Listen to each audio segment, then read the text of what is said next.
Hello friends मैं डमिनी शर्मा आपनक स्वागत जनाइছো मोर channel YouTube channel travel and lifestyle so যদি আপোনাৰ ভৰিৰ বা জোতা গোন্ধ ওলাই তেনেহলে আজিৰ ভিডিওটো আপোনাৰ বাবে আপোনাক এনেকুৱা কেইটামান হ্যাক্স কম যিকিটা হ্যাক্সৰ পিছত হয়তো আপোনাৰ জোতাৰ গোন্ধ বা ভৰিৰ গোন্ধ কিছু পৰিমাণ হলে আপুনি কমাব পাৰিব।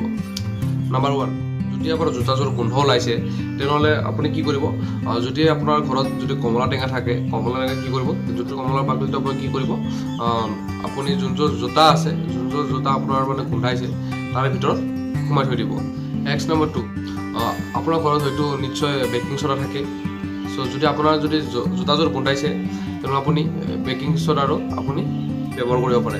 কিয়নো আপুনি হয়তো সকলোৱে দেখিছে যে যিবোৰ মানে ঠাই মানে ধৰক গোন্ধাই থাকে যে আপুনি হয়তো দেখা পাইছে যে হস্পিটেল আদিত যে বেকিং সোডা মাৰি থৈ দিয়ে।